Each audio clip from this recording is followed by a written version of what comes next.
Hi guys, welcome to the second video of third chapter. अपन ने पिछले video में क्या पढ़ा था कि पब्लिक सेक्टर जो होता है वो कितने टाइप से बिजनेस कर सकता है। तो कितने टाइप पढ़े थे अपन ने? सबसे पहले था डिपार्टमेंटल अंडरटेकिंग, सेकंड था स्टैट्यूटरी कॉर्पोरेशन और थर्ड था गवर्नमेंट कंपनी। उसमें फर्स्ट जो था डिपार्टमेंटल अंडरटेकिंग, उसमें अपन ने क्या पढ़ा था कि यार वो एक गवर्नमेंट का डिपार्टमेंट ही रहता है और उसके जो एम्प्लॉयज होते हैं डिपार्टमेंटल अंडरटेकिंग वो क्या माने जाते हैं? गवर्नमेंट के एम्प्लॉयज माने जाते हैं। ठीक है, फिर अपन उसके फीचर्स पढ़े थे, एडवांटेज पढ़े थे और डिसएडवांटेज पढ़े थे। अब अपन आ रहे हैं नेक्स्ट क्या है, स्टैट्यूटरी कॉर्पोरेशन के उस पे। ठीक है, स्टैट्यूटरी कॉर्पोरेशन क्या होता है? A body form by special act of parliament और स्टेट और सेंट्रल लेजिस्लेचर। मतलब ये क्या है कि इट इज अ जो ऑर्गेनाइजेशन कहीं से बना है, जो एक स्पेशल एक्ट की वजह से बना है। मतलब पार्लियामेंट ने एक एक्ट पास करा, जैसे द आरबीआई एक्ट है ना, तो उससे क्या हुआ? आरबीआई एक्ट से क्या बना? आरबीआई पूरा एस्टेब्लिश हुआ। अब उस आरबीआई एक्ट में लिखा हुआ है कि आरबीआई क्या कर सकता है, क्या नहीं कर सकता है, उसमें मतलब वो चालू कैसे होगा, उसका ऑब्जेक्टिव्स क्या है, उसको क्या क्या चीजें करनी है ना। तो वो सब कहीं में लिखे हुए आरबीआई एक्ट में। फिर जैसे अगर अपन देखते हैं आरबीआई हो गया, एलआईसी है, एक एलआईसी एक्ट है, उसमें लिखा हुआ है कि एलआईसी क्या क्या काम कर सकता है, कौन से इंश्योरेंस इशू कर सकता है, उसके से जो प्रॉफिट होगा वो कहाँ कहाँ अप्लाई कर सकता है ना, उसकी पावर्स क्या क्या है। तो ये सब कहीं में लिखा हुआ है एलआईसी एक्ट में। तो ऐसा एक एक्ट है, एक्ट में पहले एक्ट बनता है कि यार एक ऐसी ऑर्गेनाइजेशन बनेगी जिसका नाम होगा एलआईसी, मतलब लाइफ इंश्योरेंस कॉर्पोरेशन, है ना। और फिर वो ये काम करेगी, इसके ये ऑब्जेक्टिव होंगे और इसके ये वो होगी, क्या होगी, लिमिटेशन, मतलब ये काम नहीं कर पाएगी। ये सब उस एक्ट में लिख देते हैं। ठीक है, वो एक्ट बन गया। फिर उस एक्ट जब पूरा साइन हो जाता है, उसको प्रेसिडेंट साइन कर देता है, तब फिर वो एलआईसी एग्जिस्टेंस में आ जाती है। उसके बाद फिर एलआईसी का ऑफिस बनता है, वो फिर अपना ऑपरेशन चालू कर देती है ना। ये क्या? A body form by special act of parliament और स्टेट और सेंट्रल लेजिस्लेटिव। मतलब ये कहीं से बनी है बॉडी? स्पेशल एक्ट की वजह से बनी है। और स्पेशल एक्ट किसने पास करा? पार्लियामेंट ने, या फिर अगर वो स्टेट लेवल पे है तो स्टेट लेजिस्लेशन ने। ठीक है, इनिशियली फाइनेंस बाय गवर्नमेंट। अब स्टार्टिंग में क्या था? एलआईसी बंद हो गई है, अब इनिशियली उसको इनिशियली पैसे कौन देता? गवर्नमेंट देगी उसको इनिशियली रुपए। क्या ये लो रुपए, आप अब से अपना काम चालू करो, पहले बिल्डिंग बनाओ, एलआईसी के ऑफिस बनाओ, सब लोगों को वो करो, एम्प्लॉय करो कि ये मतलब जो भी मैनेजर डिस्ट्रीब्यूटर सब रहते हैं उसमें एलआईसी में, के एजेंट है, ये सब आप अपॉइंट करो और काम चालू करो। ठीक है, तो उसके लिए इनिशियल कौन रुपए देगा? गवर्नमेंट। तो उसके बाद क्या होगा कि यार ठीक है, आपको रुपए हमने इनिशियली दे दिए, अब आप खुद कमाओ और खुद लगाओ। मतलब यार अब आप रुपए कमाओ और जो रुपए कमा रहे हो वो फिर से आप ही अपने बिजनेस में लगाओ। गवर्नमेंट बार बार हेल्प नहीं करेगी आपको, बार बार। जैसे उसमें क्या होता है कि यार डिपार्टमेंटल अंडरटेकिंग में क्या रहा, जो आप अर्न कर रहे थे वही आप अपने उसमें ट्रेजर में जा रहा था, गवर्नमेंट ट्रेजरी में, और जो आपको चाहिए गवर्नमेंट ट्रेजरी से मिल रहा था। पर इस केस में क्या हो रहा है कि आपको वहां से कुछ मिले, एक बार मिल गया ना आपको, अगर फिर कोई इमरजेंसी नीड है तो गवर्नमेंट हेल्प करेगी। पर नॉर्मली आपको डेली यूज के लिए अपने जो प्रॉफिट जनरेट हो रहा है ना उसको यूज करना पड़ेगा। फिर power objective limitation specified under act, मतलब जो भी आपके पावर है, जो भी आपका ऑब्जेक्टिव मतलब क्या अचीव करना आपको वो, और लिमिटेशन मतलब क्या क्या आप चीजें नहीं कर सकते, वो सब कहीं में लिखा होता है, एक्ट के अंदर लिखा हुआ रहता है। फिर अब जैसे एग्जांपल एलआईसी, सेबी अपन ने पढ़ा था, SEBI, RBI, SBI, FCI. FCI मतलब फूड कॉर्पोरेशन ऑफ इंडिया, जो स्टोर मतलब वो चलता है ना, राशन शॉप्स, वहां पे जो गेहूं आते हैं वो एफसीआई सप्लाई करता है। और बहुत सारे दूसरे इंस्टीट्यूट है, जैसे अपन वो देख लेते हैं, जो लॉयर बनते हैं उनके लिए बार काउंसिल करके होती है ना, वो भी एक इंस्टीट्यूट है, बार इंस्टीट्यूट। वो क्या करता है, उसका काम क्या है कि वो ऐसी एग्जाम ऑर्गेनाइज करेगा जिससे जो पास करके लोग है ना वो लॉयर कहलाएंगे। फिर डॉक्टर के लिए भी एक वो है, उसका क्या नाम है, डॉक्टरी के लिए भी एक वो है, एक्ट बना हुआ है उसके लिए, उसका नाम है, बार हो गया, एमबीबीएस है ना, उसके लिए एक इंस्टीट्यूट बना हुआ है कि एमबीबीएस की जो एग्जाम्स है वो इंस्टीट्यूट ही करा पाएगा। अगर आप उस इंस्टीट्यूट की एग्जाम पास कर लेते हो तो आप फिर डॉक्टर बन जाओगे। जैसे सीए के लिए आईसीआई है, अगर आपने आईसीआई के एग्जाम पास कर ली तो आप सीए बन जाओगे। ठीक है, तो ये क्या, ये सब भी कहीं से बने हुए स्पेशल एक्ट है, इनके लिए भी एक एक्ट बने हुए अलग अलग। ठीक है, फीचर्स क्या, क्रिएटेड बाय स्पेशल एक्ट, ये कैसे बनते हैं? स्पेशल एक्ट से बनते हैं। Second, power objective limitation specified under the act, जो भी इनके पावर ऑब्जेक्टिव लिमिटेशन है वो एक्ट के अंदर स्पेसिफाइड है। Separate legal entity, separate legal entity मतलब कि जो ये है स्टेट्यूटरी कॉर्पोरेशन, ये एक अलग ही एंटिटी है ना। मतलब जैसे अपन ने उसमें पढ़ा था कि यार सोल प्रोप्राइटरशिप और जो वो थे ओनर था वो एक ही है, पर पार्टनरशिप और कंपनी में अपन ने क्या पढ़ा था, दिस सेपरेट लीगल एंटिटी, मतलब कंपनी एक अलग एंटिटी है, उसके जो शेयर होल्डर्स वो अलग है।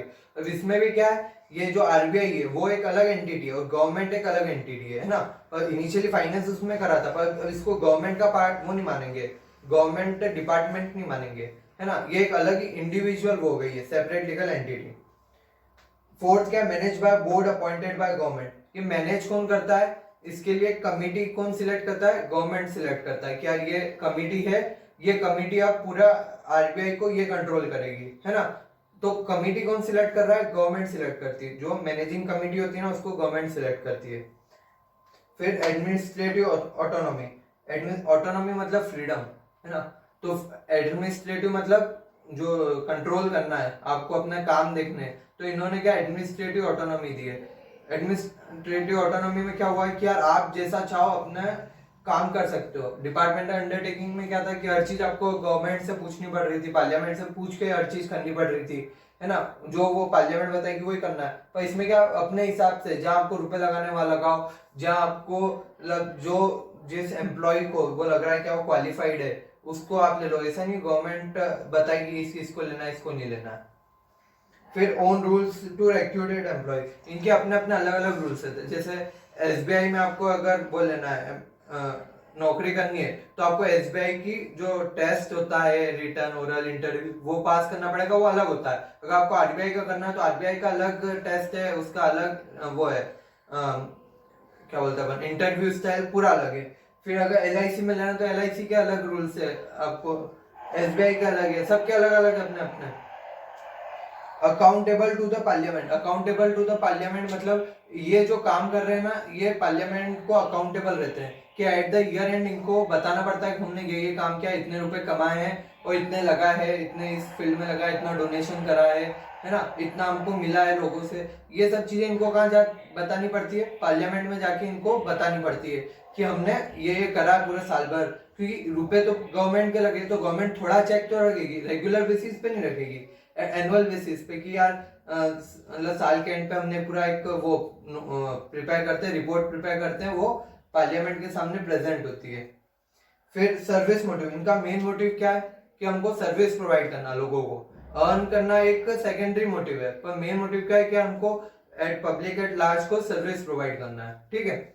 इसके मेरिट्स क्या है कि अपन अगर स्टेब्लिश करते हैं तो इसका एडवांटेज क्या मिलता है। सबसे पहले क्या, एडमिनिस्ट्रेटिव ऑटोनॉमी, मतलब क्या है आपको जो रन करना है, जो बिजनेस कंट्रोल करना है ना, उसके आपको फ्रीडम मिलती है कि यार आप अपने हिसाब से कर सकते हो और जो रुपए कमा रहे हो वो भी आप अपने रख सकते हो, आपको गवर्नमेंट को देने की जरूरत नहीं है। फिर क्विक डिसीजन, हम यहाँ पे आपको हर चीज के लिए पार्लियामेंट से पूछना नहीं है, आप अपने हिसाब से भी डिसीजंस ले सकते हो। तो ये क्या एडवांटेज हुई क्विक डिसीजंस वाला।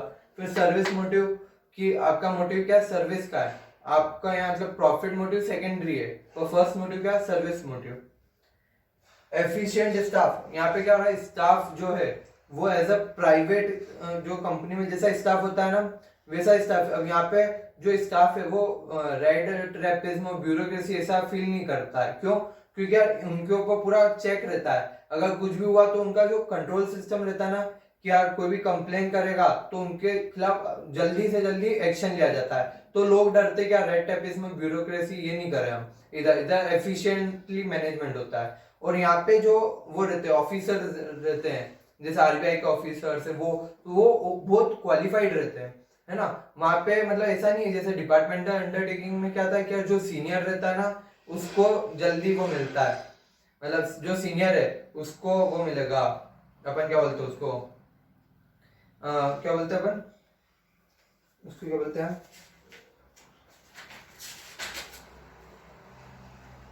एफिशिएंटली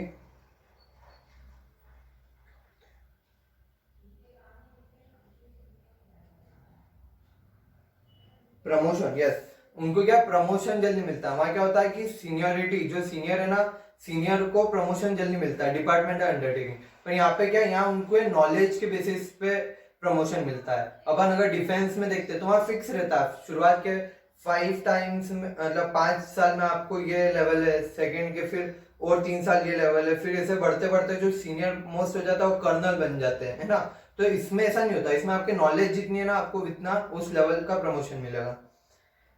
फिर फिफ्थ क्या, प्रोफेशनल मैनेजमेंट, कि यार यहाँ मैनेजर्स जो भी है वो प्रोफेशनल्स है, वो वेल क्वालिफाइड है सब, तो professional management. Demerits, autonomy on paper only. अब ये जो अपन ऑटोनॉमी बोल रहे हैं ना, क्या फ्रीडम रहती है इनको कि जैसे भी ऑपरेट करना है आप ऑपरेट कर सकते हो, ये क्या बोल रहे हैं, ये सिर्फ पेपर पे ही है, लिखने में, मतलब सिर्फ वो है, बोलने की बात है, असली में ऐसा नहीं होता। असली में क्या होता है, क्या बहुत सारे गवर्नमेंट की साइड से प्रेशर्स आते हैं इनके ऊपर, क्या ये करो वो करो, तो गवर्नमेंट की साइड से प्रेशर भी आते, तो फ्रीडमली एक्ट नहीं कर पाते पूरा। लैक ऑफ इनिशिएटिव मतलब कि इनका क्या है, इनिशिएटिव, प्रॉफिट मोटिव तो सर्विस प्रोवाइड करना है, तो जहाँ प्रॉफिट मोटिव नहीं रहेगा तो थोड़ा इनिशिएटिव वो हो जाता है, कम हो जाता है ना। और इनको अगर कुछ मान लो कुछ गलती और फंड चाहिए भी तो गवर्नमेंट इनको हेल्प कर देती कभी कभी, तो ये ज्यादा वो नहीं है यार कि कभी अपने से लॉस हो गया तो अपने को पूरा बियर करना पड़ेगा, वो बियर तो फिर गवर्नमेंट ही करेगी अल्टीमेट लॉस हुआ तो।